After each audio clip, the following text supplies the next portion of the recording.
आज हम लोग बात करेंगे salient features of the constitutions salient features of the constitutions का पार्ट 3। आज हम लोग क्या बात करेंगे?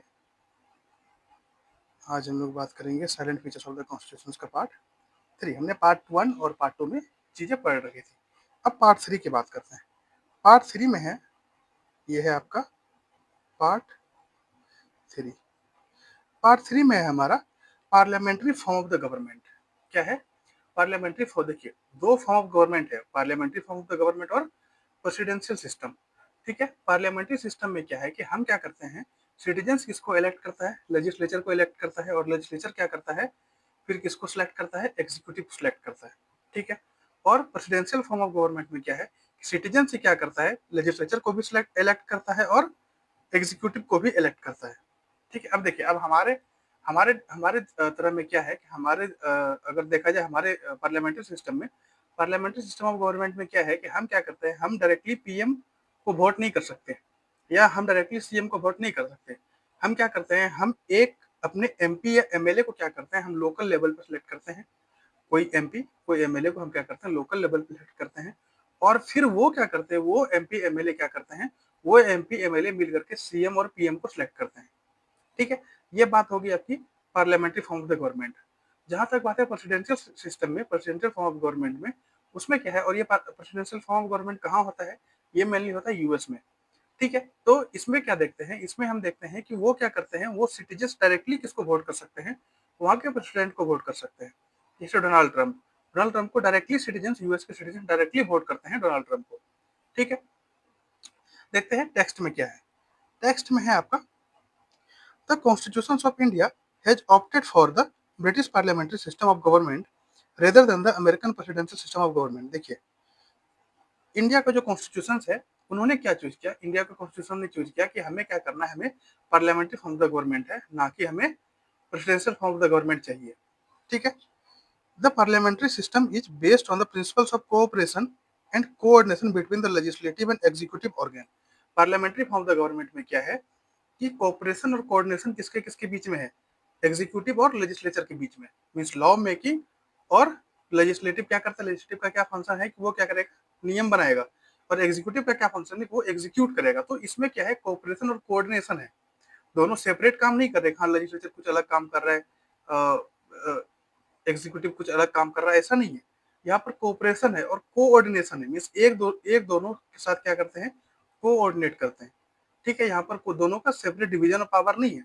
लेकिन यही presidential form of the government में जाएंगे, वहां पर क्या है, वहां पर डॉक्ट्रिन ऑफ पावर सेपरेशन है। मींस देखिए, while the presidential system is based on the doctrine of separation of powers between the two organs। ये दो ऑर्गन लेजिस्लेटिव और एग्जीक्यूटिव के बीच में पावर सेपरेशन है। किसमें? प्रेसिडेंशियल फॉर्म ऑफ गवर्नमेंट में। ठीक है। The parliamentary system is also known as the Westminster model of government. Parliamentary system of the government को क्या बोलते हैं? वेस्टमिनिस्टर। वेस्टमिनिस्टर एक क्या है, जगह है ब्रिटेन में, वहां के नाम से इसको जाना जाता है, वेस्टमिनिस्टर ऑफ द, या क्या बोलते हैं, responsible government and cabinet government. या तो रिस्पॉन्सिबल गवर्नमेंट बोल सकते हैं और कैबिनेट गवर्नमेंट बोल सकते हैं। किसको? पार्लियामेंट्री फॉर्म ऑफ गवर्नमेंट को। ठीक है। The constitution establishes the parliamentary system not only at the centre but also in the state. देखिए, ऐसा तो है नहीं कि सिर्फ क्या करते हैं, सिर्फ हमें ऊपर की चीजें ही चुननी है। ऊपर मतलब पीएम को ही चुनना है, सीएम को भी तो चुनना है। सीएम को चुनने के लिए भी हम पार्लियामेंट्री फॉर्म ऑफ गवर्नमेंट को ही यूज करते हैं, ना कि प्रेसिडेंशियल। हम डायरेक्टली सीएम को भी इलेक्ट नहीं कर सकते, या डायरेक्टली हम सीएम को भी सिलेक्ट नहीं कर सकते। वो इनडायरेक्ट के थ्रू ही आएगा। मीन्स हम एमपी एमएलए को भेजेंगे अपने यहाँ से इलेक्ट करके, अपने लोकल एरिया से, अपने अपने विधानसभा से इलेक्ट करके, और फिर वो जाकर के क्या करेंगे, पीएम को या सीएम को सेलेक्ट करेंगे। इलेक्शन और सिलेक्शन में अंतर है। इलेक्शन का मतलब है कि पीपल, सिटीजन इलेक्ट कर रहे हैं वोटिंग के थ्रू, अपने वोटिंग राइट्स के थ्रू क्या कर रहे हैं, पीपल इलेक्ट कर रहे हैं। लेकिन सिलेक्शन का मतलब है वहां पर जो लोग हैं, राज्यसभा या लोकसभा में जो लोग पहुंचे हैं, वो लोग क्या करेंगे, वो लोग एक नाम को इलेक्ट करेंगे, वो लोग एक नाम, सॉरी, सिलेक्ट करेंगे। वो लोग एक नाम को क्या करेंगे, सिलेक्ट करेंगे कि हाँ भाई, मेरा प्रस्ताव इनके इनके तरफ जाता है, आप एक काम करो, आप इनके तरफ से ही चीजों को रखो। ठीक है। तो ये चीजें हैं इलेक्शन और सिलेक्शन में अंतर। तो ये हमारा सिर्फ सेंटर लेवल पे ही नहीं होता, ये हमारा स्टेट लेवल पे भी होता है। क्या? इलेक्शन और सिलेक्शन वाली बात। ठीक है। उसके बाद उसके बाद है आपका, अब देखिए अब पार्लियामेंट्री फॉर्म ऑफ गवर्नमेंट का क्या क्या रूल है, parliamentary form of the government का क्या क्या फीचर्स है। फीचर्स है आपका presence of nominal and real executive. क्या होना चाहिए, नॉमिनल एग्जीक्यूटिव और रियल एग्जीक्यूटिव। नॉमिनल एग्जीक्यूटिव का क्या मतलब है, नॉमिनल एग्जीक्यूटिव का मतलब है कि सिर्फ नाम के एग्जीक्यूटिव है, वो काम उनको है, थोड़ा थोड़ा काम है, लेकिन क्या है कि वो उसको नॉमिनेट किया गया है, ठीक है। और रियल एग्जीक्यूटिव मतलब उसको क्या किया गया, उसको भी नॉमिनेट किया गया, लेकिन पावर मैक्सिमम पावर उन्हीं के हाथ में है। तो नॉमिनल एग्जीक्यूटिव कौन है, नॉमिनल एग्जीक्यूटिव आपका प्रेसिडेंट है। नॉमिनल एग्जीक्यूटिव कौन है, प्रेसिडेंट है। और real executive PM plus council of ministers, council of ministers. ये क्या है, ये है आपका रियल एग्जीक्यूटिव, ठीक है। और ये है आपका नॉमिनल एग्जीक्यूटिव। तो ये फीचर्स होना चाहिए, अगर पार्लियामेंट्री फॉर्म ऑफ गवर्नमेंट चल रहा है तो उसमें ये फीचर्स होनी चाहिए, ठीक है। उसके बाद बी नंबर में क्या है, मेजोरिटी पार्टी रूल। मीन्स जो मेजोरिटी में आएगी वही पार्टी रूल करेगी। अभी के टाइम पे जैसे बीजेपी रूल में है तो मतलब वो मेजोरिटी पार्टी है, मीन्स उसकी सीट क्या आए थे, उसकी सीट मेजोरिटी आए थे, इसलिए वो आज रूलिंग पावर में है, ठीक है। Collective responsibility of the executive and the legislature. देखिए कोई भी नियम बना रहे, लेजिस्लेचर से कोई नियम बना रहे, एग्जीक्यूटिव वो पास भी कर देते, मतलब क्या है कि दोनों के पास कलेक्टिव रिस्पॉन्सिबिलिटी है, मीन्स मिला जुला रिस्पॉन्सिबिलिटी। ऐसा नहीं है कि लेजिस्लेचर ने कुछ बना दिया उसका रिस्पॉन्सिबिलिटी खत्म और एग्जीक्यूटिव ने एग्जीक्यूट कर दिया उसका रिस्पॉन्सिबिलिटी खत्म, नहीं ऐसा नहीं है। दोनों एक दूसरे के ऊपर डिपेंड है, ठीक है, वो दोनों एक दूसरे के ऊपर डिपेंड है, इसलिए। फिर तीसरा चौथा चीज क्या है, membership of the ministers in the legislature. Means legislatures में क्या होना चाहिए, मिनिस्टर्स का मेंबर्स होना चाहिए, मीन्स वो राज्यसभा या लोकसभा के मिनिस्टर्स होंगे, मीन्स वहां के मेंबर्स होंगे, जैसे member of parliament, member of legislative assembly, इनके मेंबर होंगे तभी वो क्या होंगे, तभी वो मिनिस्टर्स बनेंगे। बिना मेंबर्स हुए आप मिनिस्टर्स नहीं बन सकते, ठीक है। उसके बाद leadership of the prime minister और the chief ministers.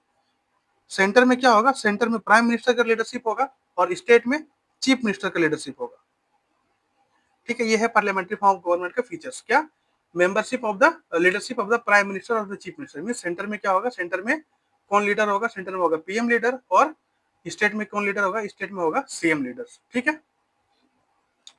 Resolution of the lower house, Lok Sabha और असेंबली, उसके पास क्या होना चाहिए कि हर 5 साल में क्या हो, हर 5 साल में जो जितना भी टेन्योर है वो टेन्योर के बाद क्या हो, लोकसभा का डिजोल्यूशन हो, फिर से नई लोकसभा को क्रिएट किया जाए या फिर से नई लोकसभा को बनाया जाए। तो ये क्या मतलब है कि ये डिजोल्यूशन ऑफ लोकसभा होनी चाहिए। ये है आपका ऑलमोस्ट, ये है आपका features of the parliamentary form of government, ठीक है। उसके बाद देखते हैं, उसके बाद आ जाइए, even though the Indian parliamentary, even though the Indian parliamentary system is largely based on the British pattern, there are some fundamental differences between the two. Means इतने होने के बाद भी इंडियन पार्लियामेंट किसके किसके ऊपर है, मीन्स किसके सिमिलर है, ब्रिटिश पार्लियामेंट के सिमिलर। कुछ कुछ चीजें डिफरेंस है, largely based on the British pattern. Means largely किसके ऊपर बेस्ड है, ये ब्रिटिश पैटर्न के ऊपर बेस्ड है, ठीक है। For example the Indian parliament is not a sovereign body like the British parliament. Indian parliament sovereign body नहीं है ब्रिटिश पार्लियामेंट की तरह। ब्रिटिश पार्लियामेंट क्या है, ब्रिटिश पार्लियामेंट सोवरन बॉडी है। Further the Indian state has an elected head while the British has a hereditary head. देखिए Indian में क्या है, इंडिया में क्या है, इंडिया में इलेक्टेड हेड बनता है, हर साल पीएम बन रहे हैं। मीन्स हर साल हम क्या कर रहे हैं, पीएम को इलेक्ट कर रहे हैं, या स्टेट में सीएम को इलेक्ट कर रहे हैं या सिलेक्ट कर रहे हैं। लेकिन ऐसा ब्रिटेन में नहीं है। ब्रिटेन में क्या है, वहां पर हेरिडेटरी है, मीन्स जो किंग है उनके बच्चे ही या उनके बच्चे ही क्या बनेंगे, राजा बनेंगे। वो क्या है, वो हेड है। मीन्स जो हेरिडेटरी हेड होंगे, जो हेड होंगे वो हेरिडेटरी होंगे ब्रिटेन में। और इंडिया में क्या है, इंडिया में जो भी हेड होंगे वो इलेक्टेड हेड होंगे या सेलेक्टेड हेड होंगे, ठीक है। In a parliamentary system, whether in India or Britain, the role of Prime Minister has become so significant and crucial that the political scientists like to call it a prime ministerial government. देखिए means इतना ज्यादा influence होता है या इतना ज्यादा significant होता है प्राइम मिनिस्टर का पार्लियामेंट्री फॉर्म ऑफ गवर्नमेंट में, कि तो उसको क्या बोलते हैं, इसको बोलते हैं हम लोग पॉलिटिकल साइंटिस्ट, इसको क्या बोलते हैं, कभी कभी पॉलिटिकल साइंटिस्ट इसको बोलते हैं प्राइम मिनिस्ट्रियल गवर्नमेंट। इसको क्या बोलते हैं, प्राइम मिनिस्ट्रियल गवर्नमेंट। क्यों, क्योंकि प्राइम मिनिस्टर का रोल बहुत क्रूशियल है या बहुत इंपॉर्टेंट है, बहुत सिग्निफिकेंट रोल है, ठीक है। ये होगी बात आपकी पार्लियामेंट्री फॉर्म ऑफ गवर्नमेंट। दूसरे पे आते हैं हम लोग, synthesis of parliamentary sovereignty and judicial supremacy. The doctrine of sovereignty of parliament is associated with the British Parliament, while the principle of judicial supremacy with the that of the American Supreme Court. देखिए America में क्या है, America में सबसे powerful most powerful है Supreme court, means judicial review most powerful है। ठीक है, तो हमने क्या किया, हमने जुडिशियल चीजें कहाँ से ली, हमने जुडिशियल चीजें ली अमेरिका से। और उसके बाद सोवर्जिनिटी हमने कहाँ से ली, the doctrine of sovereignty of parliament is associated with the British parliament. और डॉक्ट्रिन ऑफ सोवर्जिनिटी कहाँ से लिया, डॉक्ट्रिन ऑफ सोवर्जिनिटी लिया हमने ब्रिटिश पार्लियामेंट से। और जुडिशरी कहाँ से लिया, जुडिशरी लिया हमने अमेरिकन सिस्टम से। जुडिशियल सुप्रीमेसी कहाँ से लिया हमने, अमेरिकन सिस्टम से लिया। ठीक है, उसके बाद just as an Indian parliamentary system differs from the British system, the scope of judicial review power of the Supreme Court in India is narrower than that of what exists in the US। देखिए Indian parliamentary system और British parliamentary system में कुछ सब कुछ चीजें differs है, लेकिन जहां तक बात है जुडिशियल रिव्यू का, जुडिशियल रिव्यू में क्या है कि इंडिया का जो जुडिशियल रिव्यू है वो नैरोवर है देन यूएस। क्यों नैरोवर है, क्योंकि अमेरिकन अमेरिकन सुप्रीम कोर्ट क्या करता है, ड्यू प्रोसेस ऑफ लॉ करता है, और इंडियन कॉन्स्टिट्यूशन क्या करता है, प्रोसीजर स्टेब्लिश्ड बाय लॉ। देखिए ये दोनों चीजें अलग अलग है। अमेरिकन में क्या है, अमेरिकन जुडिशरी में क्या है, ड्यू प्रोसेस ऑफ लॉ, और इंडियन कॉन्स्टिट्यूशन में क्या है, procedure established by law, article 21। ये किसके ऊपर डिपेंड है, आर्टिकल 21। ठीक है, इसलिए क्या कहने का मतलब है कि यही यही चीजें डिफरेंस है। मीन्स जितना ज्यादा कठोर मीन्स जितना ज्यादा मजबूत यूएसए में जुडिशियल रिव्यू है उतना ज्यादा नहीं है हमारे हमारे में, लेकिन हमने एक बेसिक चीजें कहाँ से ली है, हमने बेसिक चीजें ली है यूएस से। ठीक है, तो हमारा मेन चीजें तो यूएस से ही आ गई। अब क्या है, अब देखिए वहां पर क्या है, अमेरिका में क्या है, ड्यू प्रोसेस ऑफ लॉ को फॉलो किया जाता है, और इंडियन कॉन्स्टिट्यूशन में किसको फॉलो किया जाता है, इंडियन कॉन्स्टिट्यूशन में फॉलो किया जाता है प्रोसीजर स्टेब्लिश्ड बाय लॉ। किसको फॉलो किया जाता है, प्रोसीजर स्टेब्लिश्ड बाय लॉ। ये किसके अंदर आता है, ये आता है आर्टिकल 21 के अंदर। This is because the American constitution provides for the due process of law. American constitution क्या प्रोवाइड करता है, ड्यू प्रोसेस ऑफ लॉ को प्रोवाइड करता है against that of procedure established by law. जो कि हमारा इंडियन कॉन्स्टिट्यूशन किसको प्रोवाइड करता है, प्रोसीजर स्टेब्लिश्ड बाय। ये हम आगे के लेक्चर में पढ़ेंगे, ड्यू प्रोसेस ऑफ लॉ और प्रोसीजर स्टेब्लिश्ड बाय लॉ। ठीक है, content in the Indian constitution, article 21 में ये क्या होता है, प्रोसीजर स्टेब्लिश्ड बाय लॉ। ठीक है, उसके बाद आगे क्या है, Therefore, the framers of the Indian constitutions have preferred a proper synthesis between the British principles of parliamentary sovereignty and the American principles of judicial supremacy। इसलिए फ्रेमर्स ने Indian constitutions में क्या किया, फ्रेमर्स ने इंडियन कॉन्स्टिट्यूशंस में ये किया कि जो भी जो भी जो भी proper synthesis between the British principles of parliamentary, means parliamentary sovereignty को कहां से लिया गया, पार्लियामेंट्री सोवरेनिटी को लिया गया आपका ब्रिटिश कॉन्स्टिट्यूशन ब्रिटिश सिस्टम से। और जुडिशियल सुप्रीमेसी को कहां से लिया गया, जुडिशियल सुप्रीमेसी को लिया गया आपका यूएस से। जुडिशियल सुप्रीमेसी को कहां से लिया गया, आपका अमेरिकन प्रिंसिपल से। ठीक है, the supreme Court on the one hand can declare the parliamentary law as unconstitutional through its power of judicial review. Means क्या कर सकता है, सुप्रीम कोर्ट क्या कर सकता है, किसी भी लेजिस्लेटिव लॉ को क्या कर सकता है, अनकॉन्स्टिट्यूशनल करार दे सकता है। कब, जब जुडिशियल रिव्यू होगा तब क्या कर सकते हैं, वो अनकॉन्स्टिट्यूशनल करार दे सकते हैं। ठीक है, लेकिन क्या है, लेकिन the parliament on the other hand can amend the major portion of the constitution through its constituent power. और पार्लियामेंट, लेकिन पार्लियामेंट के पास भी ये पावर है कि वो क्या कर सकता है, वो अमेंड कर सकता है major portion of the constitution through is constituent power. Constitution ने जो उन्होंने पावर दिया है, कॉन्स्टिट्यूशन ने किसको, पार्लियामेंट को, वो क्या कर सकते हैं, वो लॉ को अमेंड कर सकते हैं। ये हो गया आपका क्या, ये हो गया आपका synthesis of parliamentary sovereignty and judicial supremacy. ठीक है, अब आते हैं हम लोग इंटीग्रेटेड एंड इंडिपेंडेंट जुडिशरी। क्या है अब, इंटीग्रेटेड एंड इंडिपेंडेंट जुडिशरी। इसमें क्या है, the Indian constitution establishes a judicial system that is integrated as well as independent। देखिए इंडियन कॉन्स्टिट्यूशन ने ऐसा जुडिशियल सिस्टम को स्टेब्लिश किया है जो कि क्या है, जो कि इंटीग्रेटेड है और इंडिपेंडेंट जुडिशरी है। अब इंटीग्रेटेड क्या क्या मतलब है, सुप्रीम कोर्ट हो गया, सुप्रीम कोर्ट में क्या है, सुप्रीम कोर्ट के बाद क्या हो गया, सुप्रीम कोर्ट में है आप, सुप्रीम कोर्ट के बाद आपका इंटीग्रेटेड का मतलब बता रहा हूं मैं, सुप्रीम कोर्ट के बाद आ गया आपका हाई कोर्ट, हाई कोर्ट के बाद आ गया डिस्ट्रिक्ट कोर्ट या सब ऑर्डिनेट कोर्ट। ठीक है, ये हो गया आपका क्या, इंटीग्रेटेड सिस्टम। उसके बाद the supreme court stand at the top of the integrated judicial system in the country. देश में सुप्रीम कोर्ट सबसे टॉप पे बैठा हुआ है, सुप्रीम कोर्ट जुडिशियल सिस्टम के सबसे टॉप में बैठा हुआ है। Below it there are high courts at the state level, state level पे क्या है, हाई कोर्ट है। Under a high court there is hierarchy of subordinate courts, high court के अंदर क्या है, सबऑर्डिनेट कोर्ट है। That is district courts and other lower courts, जो कि डिस्ट्रिक्ट कोर्ट और अदर लोअर कोर्ट्स है। ये सब क्या है, ये हायरार्की में है, ये क्या है, ये हायरार्की में है। This single system of courts enforces both the central law as well as the state law, और यही चीजें क्या करता है, ये दोनों को क्या करता है, the single system of courts enforce both the central law as well as state law. सिर्फ सेंट्रल लॉ नहीं है, सिर्फ सुप्रीम कोर्ट के पास लॉ नहीं है, किसके पास है, हाई कोर्ट के पास भी लॉ। इसलिए ये चीजें क्या करता है, सेंट्रल लॉ को भी इनकरेज करता है, इन्फोर्स करता है, और स्टेट लॉ को भी इन्फोर्स करता है। ये सिंगल सिस्टम ऑफ कोर्ट्स किसको किसको किसको इन्फोर्स करता है, दोनों को, सेंट्रल लॉ को भी और स्टेट लॉ को भी इन्फोर्स करता है। Whereas the federal law are enforced by the federal judiciary and the state law are enforced by the state judiciary in the USA। USA में क्या है, यूएसए में क्या करते हैं कि फेडरल जुडिशरी क्या करता है, फेडरल लॉ और enforce by the federal judiciary. Means जो फेडरल जुडिशरी है वो किसको इन्फोर्स करेगा, फेडरल लॉ को इन्फोर्स करेगा, और जो स्टेट लॉ है उसको कौन इन्फोर्स करेगा, स्टेट जुडिशरी। मींस अलग अलग चीजों को लॉ, अलग अलग लॉ को इन्फोर्स करता है कौन, यूएसए में क्या है। हमारे इंडिया में क्या है, हमारे इंडिया में एक सिंगल लॉ है, एक सिंगल सिस्टम ऑफ कोर्ट्स है। उसी कोर्ट से क्या होगा, आपका हाई सुप्रीम कोर्ट भी चलेगा, सेंट्रल लॉ भी चलेगा, as well as state law भी चलेगा। लेकिन यूएसए में क्या है, यूएसए में फेडरल लॉ को इन्फोर्स करेगा फेडरल जुडिशरी, और स्टेट लॉ को इन्फोर्स करेगा स्टेट जुडिशरी। ठीक है। The supreme Court is federal court, Supreme Court क्या है, एक फेडरल कोर्ट है। सुप्रीम कोर्ट क्या है, फेडरल कोर्ट है। ठीक है, सुप्रीम कोर्ट क्या है, फेडरल कोर्ट है। The highest court of appeal, appeal का सबसे बड़ा कोर्ट है कौन, supreme court. The guarantor of the fundamental rights of the citizens and the guardian of the constitution. Supreme Court क्या है, सुप्रीम कोर्ट फंडामेंटल राइट्स के guarantor है। जैसे हमारे पास बैंक में हम लोन ले जाते हैं, हमें हमें पूछता है ना बैंक वाले कि आपके गारंटर कौन है।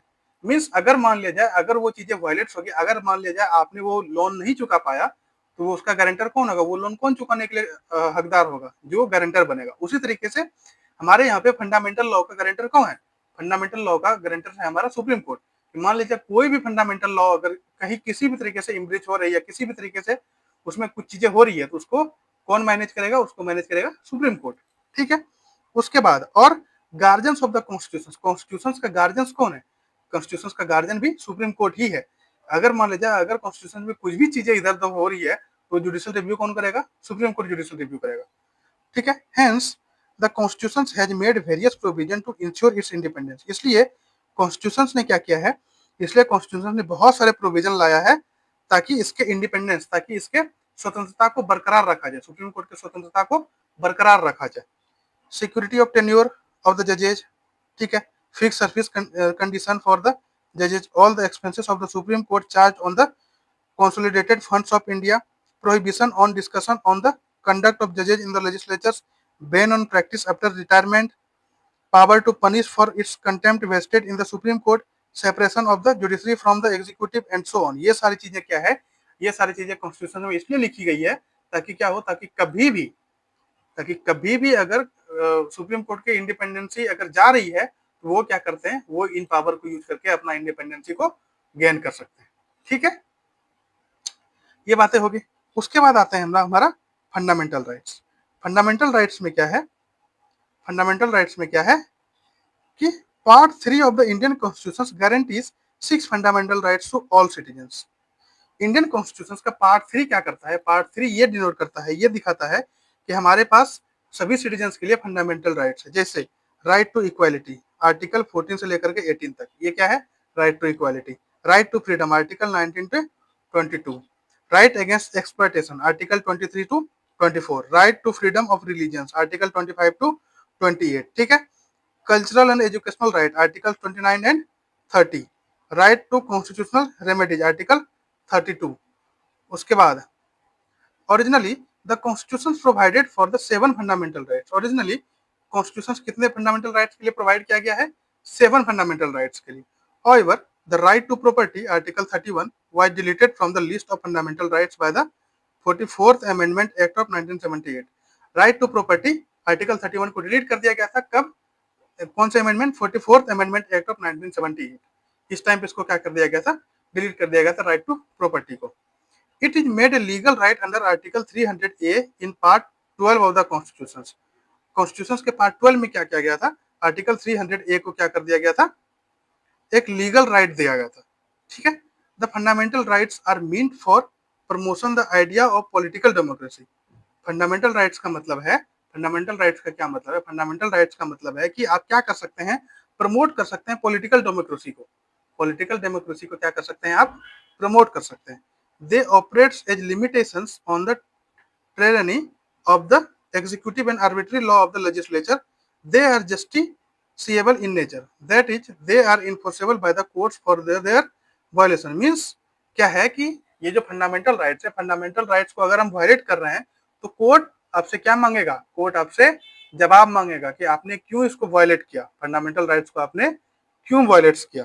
ठीक है, the aggrieved person can directly go to the Supreme Court which can issue the writs of habeas corpus, mandamus, prohibition, certiorari and को warrant for the restoration of his right. अपना rights को restore करने के लिए citizen क्या कर सकता है, सुप्रीम कोर्ट जा सकता है, किसके थ्रू, हेबेस्कस कॉर्पस के थ्रू, मेंडामस के थ्रू और सेसरारी के थ्रू और को वारंटो के थ्रू। को वारंटो के थ्रू क्या कर सकता है, वो सुप्रीम कोर्ट जाकर के अपना अधिकार को क्लेम कर सकता है। ठीक है, however the fundamental rights are not absolute and subject to reasonable restrictions। Fundamental rights क्या है, एब्सोल्यूट नहीं है, लेकिन क्या है, कुछ ना कुछ रेस्ट्रिक्शंस है। फंडामेंटल राइट्स में ऐसा नहीं है कि फंडामेंटल आपके पास एब्सोल्यूट राइट्स, ऐसा नहीं है। फंडामेंटल राइट्स में क्या है, कुछ ना कुछ रेस्ट्रिक्शंस है। जैसे में further they are not sacrosanct and can be curtailed और repealed by the parliament through a constitutional amendment. ऐसा बात नहीं है ये क्या है, ये अमर है। ऐसा बात नहीं है कि फंडामेंटल राइट्स अमर है या उसमें कोई अमेंडमेंट नहीं हो सकता, हो सकती है चीजें, ये अमेंडमेंट हो सकती है। ठीक है, दे कैन ऑल्सो भी suspended during the operation of national emergency. Fundamental rights को भी सस्पेंड किया जा सकता है, कब, जब नेशनल इमरजेंसी, उस टाइम पे क्या हो सकता है, उस टाइम पे फंडामेंटल राइट्स को भी क्या कर सकते हैं, सस्पेंड कर सकते हैं। Except the right guaranteed by the article 21 and 22। किस किस राइट्स को छोड़ करके, आर्टिकल 21, आर्टिकल 20 और आर्टिकल 21 में जो राइट्स है, उस राइट्स को छोड़ करके क्या कर सकते हैं, हर राइट्स को सस्पेंड किया जा सकता है, कब, जब नेशनल इमरजेंसी। उस टाइम पे क्या होगा, उस टाइम पे ये राइट्स सस्पेंड हो सकते हैं। ठीक है, अब आते हैं हम लोग किस पे, डीपीएसपी पे। किस पे आते हैं, डीपीएसपी पे। डीपीएसपी क्या कहता है, डीपीएसपी क्या कहता है, डीपीएसपी कहता है according to B R Ambedkar, doctor B R Ambedkar, the directive principle of state policy is a noble features of the Indian constitution. देखिए, डॉक्टर बी आर अम्बेडकर के थ्रू क्या था, डीपीएसपी क्या था, डीपीएसपी एक नोबल फीचर्स है किसका, कॉन्स्टिट्यूशन का, संविधान का। किस तरीके से, they are enumerated in part 4 of the constitution. ये कहाँ इनोमरेट किया गया है, पार्ट 4 इन इंडियन कॉन्स्टिट्यूशन। ठीक है, they can be classified into 3 broad category. इसको 3 ब्रॉड कैटेगरी में क्लासिफाइड कर सकते हैं, क्या क्या, socialistic, Gandhian and liberal intellectual. Socialistic, Gandhian और लिबरल इंटेलेक्चुअल, इसको क्या कर सकते हैं, क्लासिफाई कर सकते हैं 3 पार्ट्स में। The directive principles are meant for promoting the ideal of social and economic democracy. Directive principle क्या कहता है, डायरेक्टिव प्रिंसिपल्स का क्या मतलब है कि वो क्या करता है, ideal of social and economic democracy को प्रमोट करता है। मीन सोशल और इकोनॉमिक डेमोक्रेसी को क्या करता है, प्रमोट करता है, कि जो सोशल सोशल डेमोक्रेसी है या इकोनॉमिक डेमोक्रेसी है उसको प्रमोट करता है। मीन्स कोई भी, वो डीपीएसपी क्या चाहता है, डीपीएसपी चाहता है कि हर एक कोई इक्वल हो, इकोनॉमिकली भी, सोशली भी। ये किसका काम है, ये काम है डीपीएसपी का। ठीक है, they seek to establish a welfare state in India. ये क्या करना चाहते हैं, ये एक वेलफेयर स्टेट स्टेब्लिश करना चाहते हैं इंडिया में, एक वेलफेयर स्टेट को स्टेब्लिश करना चाहते हैं, क्या, डीपीएसपी। ठीक है, however unlike the fundamental rights, the directives are non justiciable in nature. Fundamental rights क्या था, फंडामेंटल राइट्स अगर आपका वायलेट्स हो रहा है तो आप क्या कर सकते हैं, आप सुप्रीम कोर्ट जा सकते हैं। ठीक है, आप सुप्रीम कोर्ट जा सकते हैं, सुप्रीम कोर्ट जाने के बाद आप क्या कर सकते हैं, आप क्लेम कर सकते हैं, आप क्लेम कर सकते हैं हमारा फंडामेंटल राइट्स क्या हो रहा है, जा रहा है। लेकिन जहां तक बात है डीपीएसपी की, डीपीएसपी क्या है, नॉन जस्टिसेबल इन नेचर है। मींस इसके लिए आप डीपीएसपी के लिए आप कोर्ट नहीं जा सकते। ठीक है, that is they are not enforceable by the courts for their violation. Means इसके वायलेशन पे, डीपीएसपी को वायलेशन के बाद आप कोर्ट्स नहीं जा सकते। ठीक है, yet the constitution itself declare that these principles are fundamental in governance of the country। Means इसके बाद भी कोर्ट ये डिक्लेयर करता है कि ये क्या है, ये फंडामेंटल है। ये क्या है, fundamental in the governance of the country. Country को गवर्नेंस करने के लिए ये क्या है, ये फंडामेंटल है। And it shall be the duty of the state to apply this principles in making law. और स्टेट को ये हिदायत दी गई है, स्टेट को ये बोला गया है कि आप जब भी किसी लॉ को क्या करो, आप जब भी किसी लॉ को निकालो, उसमें डीपीएसपी का हमेशा ध्यान रखना है, डीपीएसपी का हमेशा ख्याल रखना है। Hence they impose a moral obligations on the state authorities for their application। इसलिए क्या इम्पोज करते हैं, मोरल ऑब्लिगेशंस को इम्पोज करते हैं ऑन द स्टेट ऑथोरिटीज। किसके ऊपर, स्टेट ऑथोरिटीज के ऊपर क्या करते हैं, मोरल ऑब्लिगेशंस को क्या करते हैं, इम्पोज करते हैं। But the real force behind them is political, that is public opinion. लेकिन रियल फोर्स इसके पीछे क्या है, इसके पीछे रियल फोर्स है आपका पब्लिक अपॉर्चुनिटी। क्या है, पब्लिक ओपिनियन। क्या है इसके पीछे, पब्लिक ओपिनियन। ठीक है। In the Minerva Mill case 1980, the Supreme Court held that the Indian Constitution is founded on the bedrock of the balance between the fundamental rights and the directive principles। Means Indian constitution को क्या करना पड़ेगा, Indian constitution को किस तरीके से चलना पड़ेगा, इंडियन कॉन्स्टिट्यूशन को चलना पड़ेगा आपका दोनों को बैलेंस करके, डीपीएसपी को बैलेंस करके और आपका फंडामेंटल राइट्स को, दोनों को बैलेंस करके चलना पड़ेगा। ये मिनर्वा मिल्स केस में हमने देखा था। ठीक है। अब आ जाते हैं हम लोग फंडामेंटल ड्यूटीज पे। फंडामेंटल ड्यूटीज क्या है, फंडामेंटल ड्यूटीज है the original constitution did not provide for the fundamental duties of the citizens. Original constitution ये प्रोवाइड नहीं करता fundamental duties of the citizens के लिए। These were added during the operations of internal emergency 1975 to 1977 by the 42nd Constitutional Amendment Act of 1976 on the recommendation of Swaran Singh committee. Swaran Singh committee के recommendation पे कब, जब national emergency operation of internal emergency हुआ था, कब, 1975 से लेकर के 1977 तक। तो इस टाइम पे क्या हुआ था, 42nd कॉन्स्टिट्यूशनल अमेंडमेंट एक्ट 1976 के अकॉर्डिंग इसको रिकमेंड किया गया था कि आप क्या करो, आप फंडामेंटल ड्यूटीज को क्या करो, इनकॉर्पोरेट करो। आप क्या करो, ओरिजिनल कॉन्स्टिट्यूशन में फंडामेंटल ड्यूटीज नहीं है, इसको 42nd अमेंडमेंट के बाद 1976 के बाद इसको ऐड किया गया है। कब, स्वरण सिंह कमेटी के द्वारा, स्वरण सिंह कमेटी के रिकमेंडेशन के द्वारा। और ये क्या है, the 86 constitutional amendment act of 2002 added one more fundamental duty. और 86 कॉन्स्टिट्यूशनल अमेंडमेंट एक्ट 2002 के द्वारा एक और फंडामेंटल ड्यूटी को ऐड किया गया। क्या है वो, part 4A of the constitution which consist only one article 51A। Part 4A constitution के पार्ट 4A में क्या है, सिर्फ एक आर्टिकल है 51A, specify the 11 fundamental duties. वो क्या स्पेसिफाई करता है, 11 फंडामेंटल ड्यूटी। क्या क्या, to respect the constitution, constitution को रिस्पेक्ट करना है, national flag and national anthem को रिस्पेक्ट करना है, to protect the sovereignty, sovereignty को प्रोटेक्ट करना है, unity and integrity of the country, country की यूनिटी और इंटीग्रिटी को क्या करना है, प्रोटेक्ट करना है। ठीक है। To promote the spirit of a common brotherhood amongst all the people, एक भाईचारा की तरह रहना है सभी लोगों के साथ। To preserve the rich heritage of our composite culture and so on.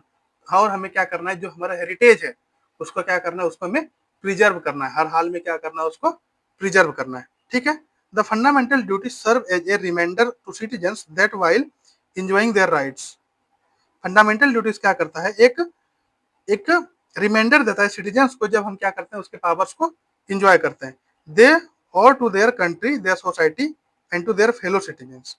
और वो क्या करते हैं, वो इसी बात को क्या करते हैं, बताते हैं फेलो सिटीजन्स को, अपने कंट्री को, कि आपका क्या काम है, आप अगर फंडामेंटल राइट्स को एंजॉय कर रहे हो, फंडामेंटल ड्यूटीज को पूरा करना भी आपका ही काम है।